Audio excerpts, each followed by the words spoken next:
Ambulance? वो ambulance नहीं, ambulance है। एम्बुलेंस। अगर आप भी विली की तरह सही से प्रोनाउंस करना चाहते हो तो डाउनलोड करो कुकू टीवी किड्स ऐप और एवरीडे कुछ नया सीखो।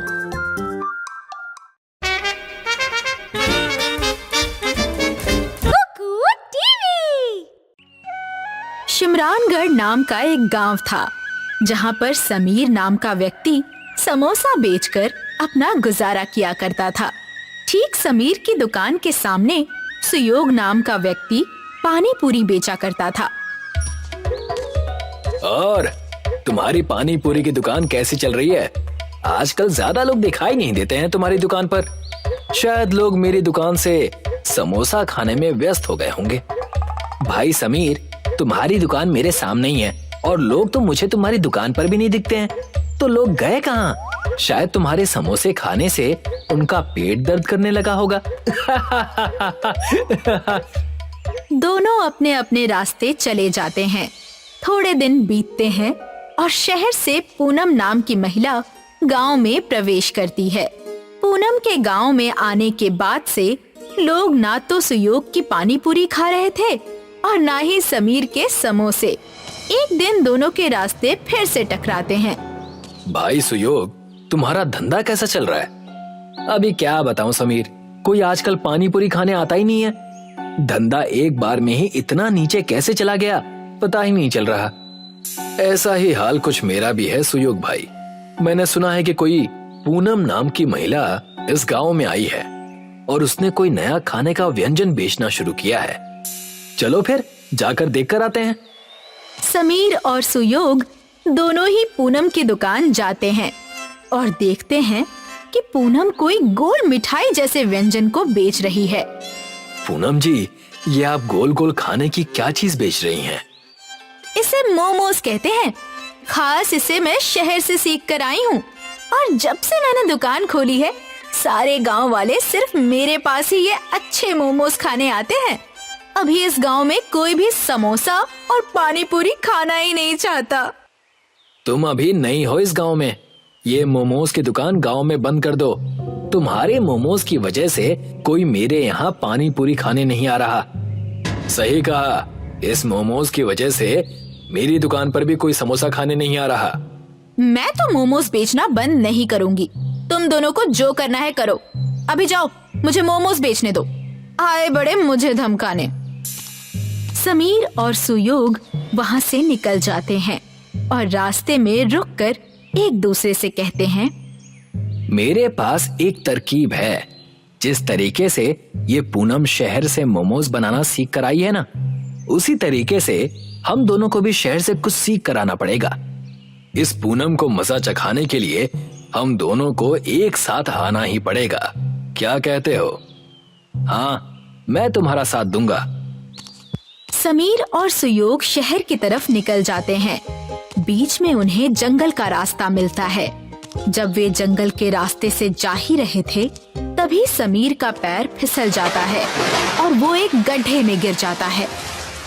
अरे समीर, तुम कहाँ गिर गए भाई? ये गड्ढा यहाँ कैसे आ गया? पक्का किसी शिकारी ने किसी जानवर के लिए गड्ढा खोद कर रखा होगा। तभी उस गड्ढे में से समीर सुयोग को आवाज लगाता है, सुयोग, नीचे आ जाओ। देखो, यहाँ पर एक अलग ही दुनिया है। वो देखता है कि गड्ढे के नीचे एक अलग ही दुनिया है जहाँ पर दूर दूर तक एक अनोखे चमकते हुए आलू के खेत थे। दोनों ये दृश्य देखकर आश्चर्यचकित हो जाते हैं। तभी वहाँ पर एक साधु आते हैं। तुम दोनों यहाँ क्या कर रहे हो बेटा? जी, हम शहर की तरफ जा रहे थे। तभी मैं गलती से इस गड्ढे में गिर गया। जब मैं नीचे आया तो देखा कि यहाँ तो कोई अलग ही दुनिया बसी हुई है और दूर दूर तक आलू की खेती है। ये कोई साधारण आलू नहीं है। ये आलू इच्छा पूरी करते हैं। अगर ऐसा है तो एक आलू मुझे भी खाने के लिए दीजिए ना। मेरी भी एक इच्छा है। मुझे मेरी पानी पूरी दुकान पूरे गांव में सबसे ज्यादा प्रसिद्ध चाहिए। मेरी भी इच्छा है कि मेरी समोसे की दुकान पूरे गांव में सबसे ज्यादा प्रसिद्ध हो। उस मोमोज वाली से भी ज्यादा। मगर मैं तुम दोनों की ये इच्छा पूरी करने वाले आलू नहीं दे सकता। तुम दोनों के अंदर एक दूसरे के खिलाफ बहुत ईर्ष्या है। मैं तुम दोनों को ये आलू तभी दूंगा जब तुम अपने अपने अहंकार को खत्म करके साथ में मिलकर काम करने का निर्णय लो। दोनों एक दूसरे को देखते हैं और साथ में काम करने के लिए तैयार हो जाते हैं। साधु उन दोनों को एक आलू के 2 भाग करके दे देता है। अब आधा आलू तुम खाओ और आधा आलू तुम, और एक साथ अपनी इच्छा को मांगो। हम दोनों गांव में सबसे अच्छा और प्रसिद्ध समोसा पानी पूरी बेचना चाहते हैं। आलू से इच्छा कहते ही दोनों वापस उसी जंगल में पहुंच जाते हैं। वो अपनी दुकान पर लौटते हैं, तब उन्हें वहाँ पर समीर और सुयोग की दुकान के बीचों बीच एक आलू का पेड़ नजर आता है। ये आलू पेड़ पर कैसे उग रहे हैं? हमारी कल की इच्छा का फल ये आलू का पेड़ है। चलो इसमें से आलू तोड़ लो, मैं इसके समोसे बनाऊंगा और तुम उस समोसे में पानी पूरी का तीखा और मीठा पानी डालकर लोगों को खिलाना शुरू कर देना। समीर पेड़ के आलू से समोसा बनाने लगता है और सुयोग पानी पूरी की तैयारी करने लगता है। जब सब तैयार हो जाता है, तब दोनों अपने समोसा पानी पूरी को बेचना शुरू कर देते हैं। दोनों एक ही दुकान में काम करने लगते हैं। आओ आओ, समोसा पानी पूरी को चखो। यकीन नहीं आ रहा है तो खुद खा कर देख लो। तभी वहाँ से एक औरत गुजर रही थी। समोसा पानी पूरी, ये तो मैंने पहली बार सुना है। जरा एक प्लेट खिलाना। सुयोग समोसा को लेकर उसमें छेद करके उसमें मीठा और तीखा पानी डालकर उस औरत को एक प्लेट समोसा पानी पूरी दे देता है। जैसे ही वो औरत उस समोसा पानी पूरी को खाती है, उसका चेहरा खिल जाता है और वो कहती है, मैंने इससे पहले अपनी जिंदगी में इतना अच्छा कभी कुछ नहीं खाया। ये तो बहुत स्वादिष्ट है। भाई और 2 प्लेट देना और 10 प्लेट घर के लिए भी पैक कर देना। जी अभी देता हूँ। धीरे धीरे पूरे गांव में समीर और सुयोग की पानी पूरी की बातें होने लगती हैं और पूरा गांव समोसा पानी पूरी का दीवाना हो जाता है। वो सिर्फ शिमरानगढ़ नहीं बल्कि दूसरे गांवों में भी प्रसिद्ध हो चुके थे, मगर उनका उगता सूरज किसी और को चुभ रहा था। अब लोगों को क्या हो गया? मेरे दुकान पर आजकल कोई आता ही नहीं है। किसी को मोमोज खाना ही नहीं है, सबको वो समोसा पानी पूरी खाना है। और ये समोसा पानी पूरी कितना अजीब है। पूनम खुद से बातें करने में लगी थी, तभी वहाँ पर सूरज दलाल आ जाता है। क्या हो गया पूनम जी? मोमोज नहीं बिक रहे, इसीलिए तो परेशान नहीं हैं। मैं परेशान क्यों ना हूँ? इतनी मेहनत करके शहर जाकर मैं मोमोज बनाना सीख कर आई थी। मुझे कुछ करना होगा, नहीं तो मेरे लेने के देने पड़ जाएंगे। मुझे पता है कि उन दोनों की दुखती रग क्या है। क्या है? मुझे बताओ। और तुम्हें कैसे पता? सब बताता हूँ, धैर्य रखिए, मैं आपकी मदद करूँगा, मगर आपको मेरी मुंह बोली रकम देनी होगी। ठीक है बाबा। सूरज पूनम को आलू के पेड़ के बारे में बताता है और उसके साथ मिलकर समीर और सुयोग के समोसा पानी पूरी को गांव से हटाने की योजना बनाने लगता है। रात हो जाती है। समीर और सुयोग दुकान बंद करके अपने घर जाने लगते हैं। उनके जाने के बाद वहाँ पर पूनम और सूरज आते हैं। देखिए, मैं इसी पेड़ की बात कर रहा था। यही वो पेड़ है जो अचानक से एक ही दिन में उग गया। इसी पेड़ के आलू तोड़कर वो लोग समोसा पानी पूरी बनाते हैं। मैंने कभी आलू देने वाले पेड़ के बारे में नहीं सुना है। इसमें पक्का किसी तरह का जादू होगा। आज इसे यहीं जलाकर राख कर दूंगी मैं। फिर देखती हूँ ये लोग कैसे समोसा पानी पूरी बनाते हैं। दोनों मिलकर उस पेड़ को काटने लगते हैं और दोनों काफी थक जाते हैं। पूनम जी, मैं तो कहता हूँ कि बाकी पेड़ कल काट लेंगे। सुबह होने वाली है, किसी ने देख लिया तो लेने के देने पड़ जाएंगे। तुम सही कह रहे हो। चलो यहाँ से अभी निकलते हैं, कल आकर अपना काम पूरा कर लेंगे। दोनों वहाँ से निकल जाते हैं। जैसे ही सूरज उगने लगता है, समीर और सुयोग दोनों ही अपनी दुकान खोलने आते हैं और देखते हैं कि पेड़ आधा कटा हुआ है। और जैसे ही सूरज की किरण उस पेड़ पर पड़ती है, पेड़ वापस से ठीक हो जाता है। तुमने देखा जो मैंने देखा? हाँ, मैंने देखा किस तरह से ये पेड़ अपने आप ही ठीक हो गया। मगर इस पेड़ को काटा किसने था? वो अपनी दुकान खोल लेते हैं और समोसा पानी पूरी बेचना शुरू कर देते हैं। दिन खत्म होता है और रात आती है। समीर और सुयोग दुकान बंद करके घर चले जाते हैं। रात के अंधेरे में फिर पूनम और सूरज उस पेड़ के पास आते हैं। अरे, ये पेड़ तो हमने कल आधा काटा था, ये ठीक कैसे हो गया? अब फिर से इसे पूरा काटना पड़ेगा। आप चिंतित ना होइए पूनम जी, मेरे पास दूसरी योजना भी है। हम इस पेड़ को आग लगा देते हैं, ना रहेगा बांस, ना बजेगी बांसुरी। पूनम और सूरज एक लकड़ी पर मशाल जलाते हैं और जैसे ही सूरज पेड़ को जलाने वाला होता है, पेड़ की जड़ें दोनों पूनम और सूरज को अपने अंदर समा लेती हैं। अगली सुबह जब समीर और सुयोग वहां आते हैं, तब वो देखते हैं कि वहां पर अब 3 पेड़ हो चुके हैं। कमाल है, अब तक तो एक ही पेड़ था, अब 3 हो गए।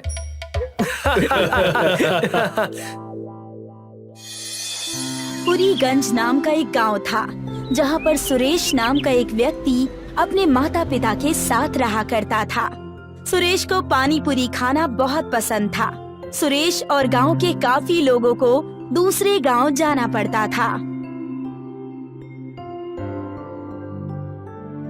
माँ, थोड़े पैसे मिल सकते हैं?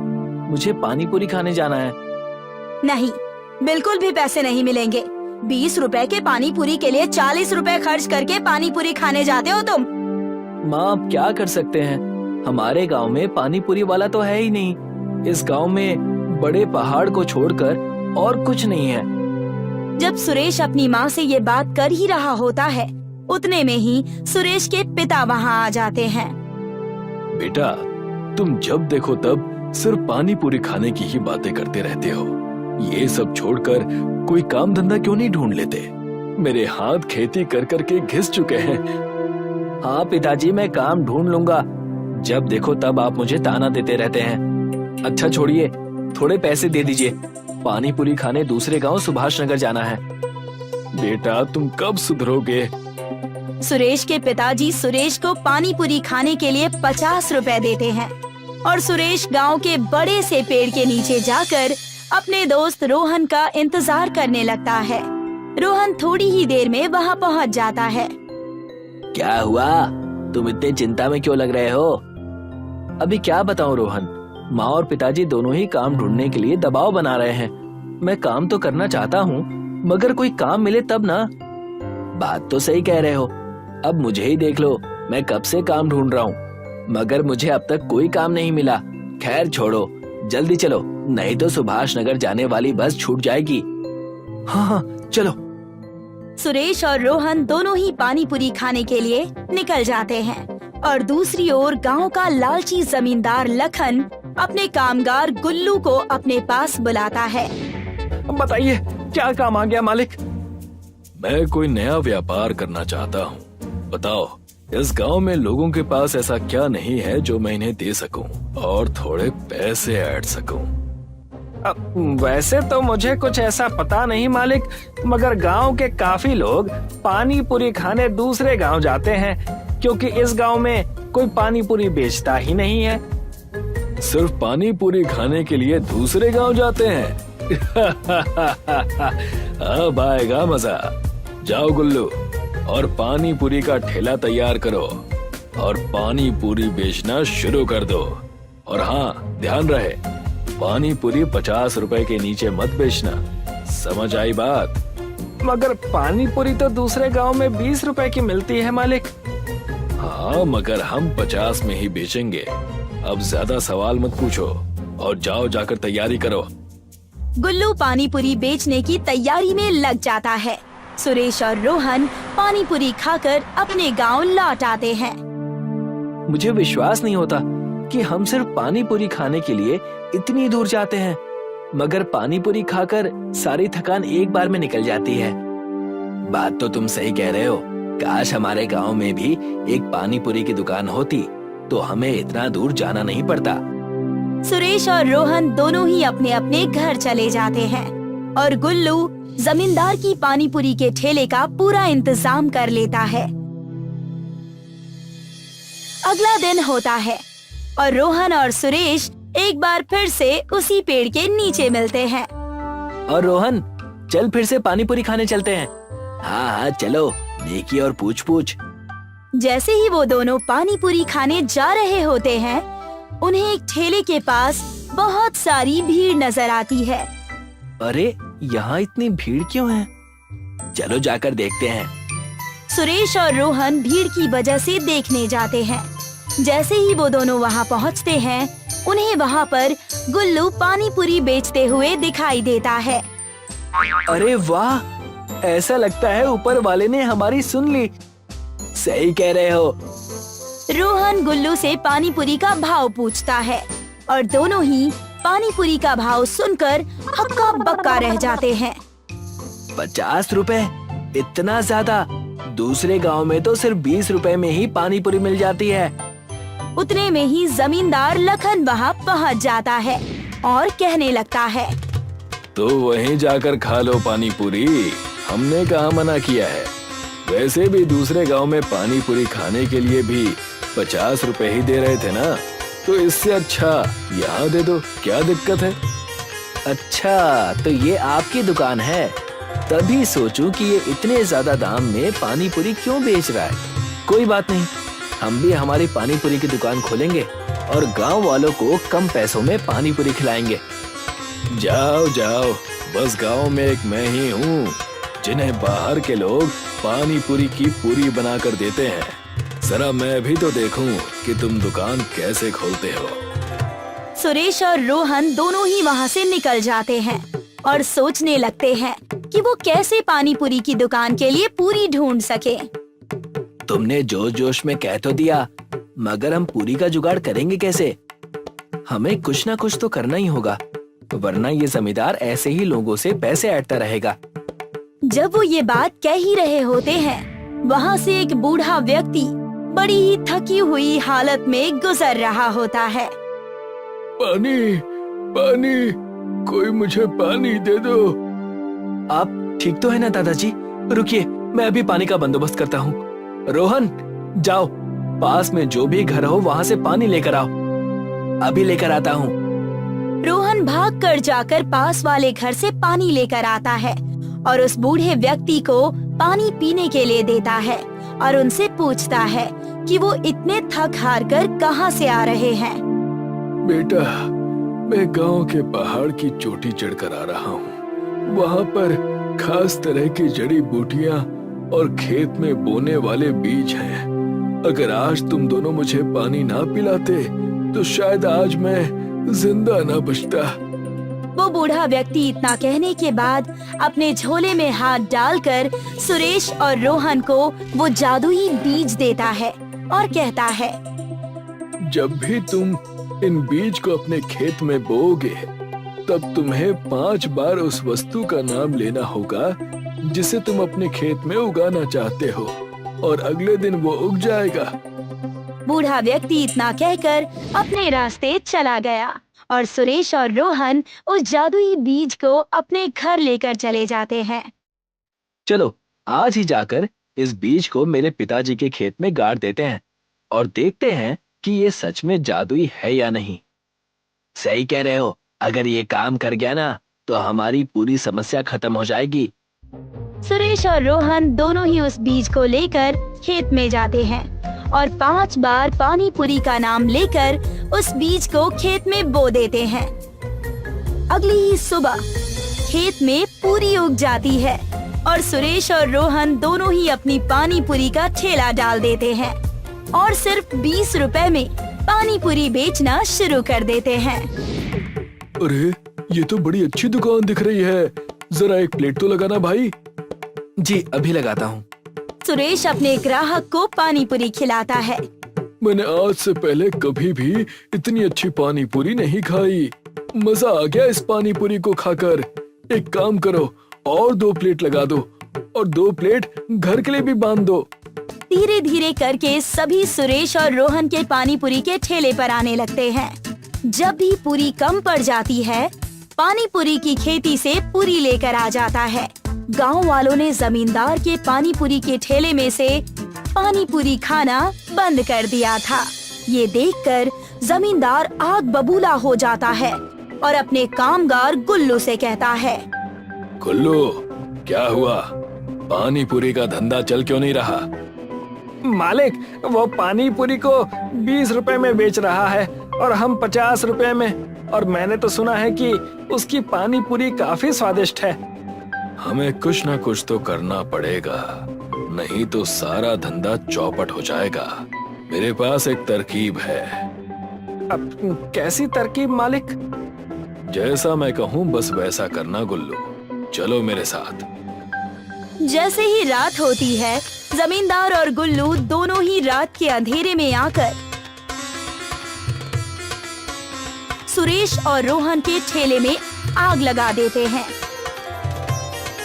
बहुत पानी पूरी बेचने का शौक था ना, अब बेचते रहना पानी पूरी।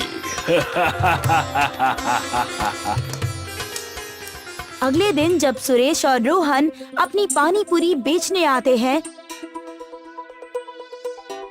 तब वो देखते हैं कि उनका ठेला तो पूरी तरीके से जला हुआ है।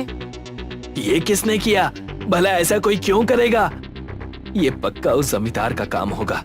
हमारी दुकान की वजह से उसकी पानी पूरी की दुकान नहीं चल रही होगी और वो लोगों से पैसे नहीं ऐंठ पा रहा होगा। मगर मैं हार नहीं मानूंगा, हम फिर से एक ठेला लगाएंगे। सुरेश और रोहन फिर से ठेला बनाते हैं और अपनी पानी पूरी एक बार फिर से गांव में बेचना शुरू करते हैं। और ये बात गुल्लू जाकर अपने मालिक जमींदार लखन को बताता है। क्या उन्होंने फिर से अपना ठेला लगा लिया? जी मालिक, इनके ठेले पर आग लगाने का कोई फायदा नहीं हुआ। तो हम सीधा जड़ पर हमला करेंगे। मैंने सुना है कि सुरेश के पिता के पास एक खेत है जहाँ पर ये दोनों जादुई पानी पूरी की खेती करते हैं। ये तो मैंने भी सुना है, मगर आप करने क्या वाले हैं? चल जाएगा, सब पता चल जाएगा। बस तुम मेरे साथ चलो। जैसे ही रात होती है, जमींदार और गुल्लू दोनों ही पानी पूरी की खेत में आ जाते हैं। तो ये है इनकी पानी पूरी की पूरी का राज। आज सब खत्म कर दूंगा। ना रहेगा बांस और ना बजेगी बांसुरी। जैसे ही जमींदार खेत में आग लगाने वाला होता है, उतने में ही खेत के बाजू में गड़े पेड़ की जड़ें उन्हें जकड़ लेती हैं। मालिक, आप बचाइए मालिक, आप बचाइए। अरे मैं खुद जकड़ा गया हूँ। पूरी रात जमींदार और गुल्लू फंसे होते हैं। अगले दिन जब सुरेश और रोहन पूरी की खेती करने आते हैं, तभी वो जमींदार लखन और गुल्लू को जकड़ा हुआ देखते हैं। मुझे माफ कर दो सुरेश और रोहन, मैं तुम्हारी खेती जलाने के लिए आया था, मगर यहाँ के झाड़ों ने हमें जकड़ लिया। मैं तुम दोनों को आश्वासन देता हूँ कि मैं अपने सारे गलत काम छोड़ दूंगा और पानी पूरी भी 20 रुपए में बेचना शुरू कर दूंगा। ये झाड़ इन खेतों की रक्षा करते हैं। आपको अपनी गलती का पछतावा है, हमारे लिए बस इतना ही काफी है। जैसे ही सुरेश और रोहन जमींदार और गुल्लू को माफ कर देते हैं, वैसे ही पेड़ उन्हें छोड़ देते हैं।